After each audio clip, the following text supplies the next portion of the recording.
Good day, I'm Alexis Martino. And I'm Mark Arturi, and welcome to STV News. Your topical solution to alleviate that burning desire for strange but true news. And it can't get much stranger than today's episode. We will discuss assault by urination, birth defects, hot cars, stupid Senate bills, and one of the 50 ways to leave your lover. This is STV News.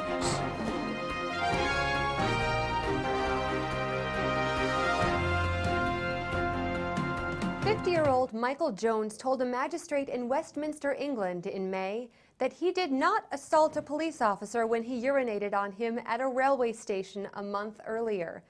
Jones claimed instead that he was urinating in self-defense, in that the water supply had been poisoned by the mafia. The magistrate explained that Jones's argument is not realistically going to be a viable defense, and I can't blame him. Though a university study released in June linked birth defects to the controversial mining industry practice of mountaintop removal, lawyers for the National Mining Association offered a quick, industry-friendly rebuttal. Since the area covered by the study was in West Virginia, any birth defects could well be explained merely as inbreeding. A week later, the lawyers thought better and edited out that part of the insinuation. Also, Loretta Lynn is re-releasing Coal Miner's Daughter as Coal Miner's Daughter and Sister. When Laura DePrimo, 43, and Thomas Lee, 28, were arrested for child endangerment in Louisville, Kentucky in June, it appeared to be yet another instance of a mother leaving an infant locked in a hot car in 91-degree heat while frolicking elsewhere, i.e. drinking with Lee at the Deja Vu Club. According to a report on WDRB TV, while the two were in the police car en route to jail, Lee complained that the back seat of the cruiser was uncomfortably warm. Oh, it was too warm for you? Maybe you should have thought of that before. Florida Senate Bill 1246, introduced in February, would make it a first-degree felony to take a picture of any farmland, even from the side of the road, without written permission of the land's owner. The bill is perhaps an overenthusiastic attempt to preempt campaigns by people for the ethical treatment of animals. Britain's border agency announced the firing of an immigration officer in January. The man had apparently turned sour on his marriage, and while his wife was on holiday with her family in Pakistan, he quietly added her name to the terrorist list of people not allowed into the country. Well, that's one way to get rid of your unwanted wife. I know you've all been waiting for this. I now welcome our crazy Twitter compilations. It's Tuesday's top trending Twitter topics. I can't wait until Friday. I'm going to be on Dancing with the Stars. I'm the new girl, don't you know? I'm going to win by any means necessary, so screw you, Zoe Deschanel. You can just call that stupid show Happy Feet 2.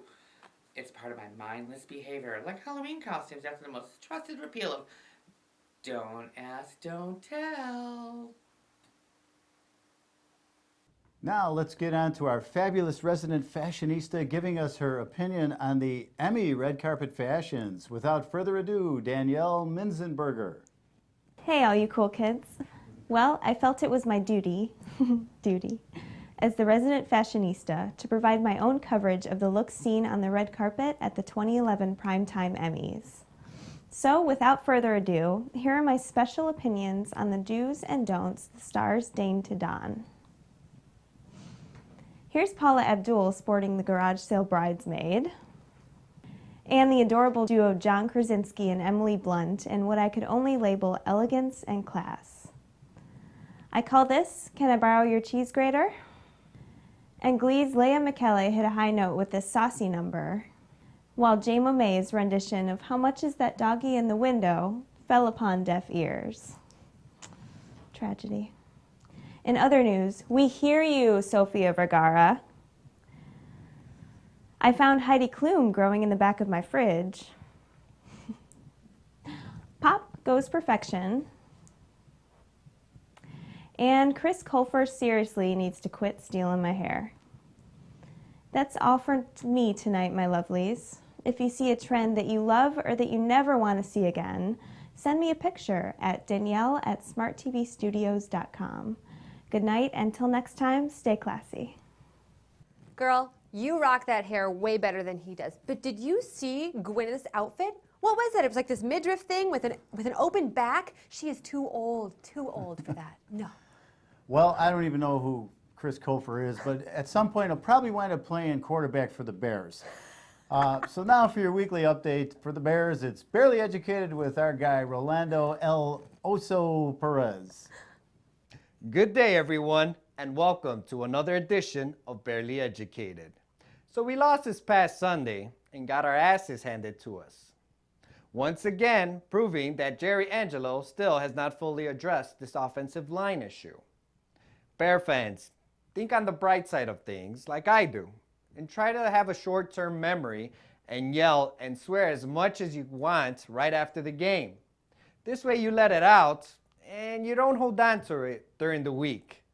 Besides, you can't move forward if you keep looking backwards. This week, the Bears have a revenge game against the G's heads, known as the Green Bay Packers. The way I think about it, I think it's payback time, bitches, and time for the Bears to man up. What? What was that? We got him on the line? Great. We have a special surprise guest today, and it's none other than Coach Mike Ditka.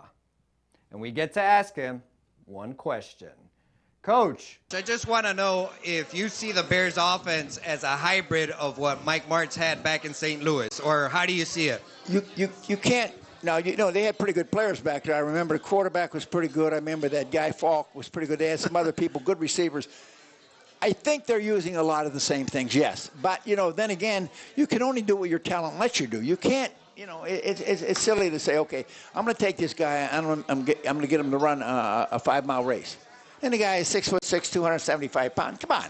He might run a 40-yard dash, but not a 5-mile race. thanks, Coach Ditka. That's it for today's show. Tune in next week where we will be recapping the Bears-Packers game and look forward to the Vikings game next week. And don't forget to bear down. There you go, Bears fans. There's your salve to soothe your nerves. Remember, next week's the big one against Green Bay. Oof. Well, I won't be too excited about that game. But now we should jump to our Double D diva, that darling of drag. It's time again for Darla Day's Daily Dose, and she's here today. Enjoy! How do I start? Not that way.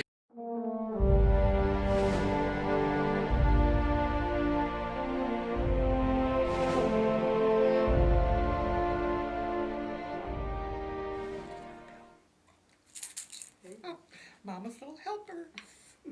I'll be just fine. Just a minute, folks.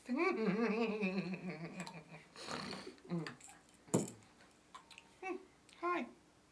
What are you? Oh, you're the microphone. How lovely. My older brother was part of the military and was kicked out because of Don't Ask, Don't Tell. Now that it's been repealed, do you think you should rejoin? I don't think so. Would you want a 60-year-old man fighting for your rights? Not me. Now an 18-year-old boy fighting for my rights. Hey, bring it on. Don't ask and please do tell. Because I'm gonna. I'm gonna tell it all. Oh, yes. Call that Diane Sawyer. Book me a show and I'm in, honey. Let's do it.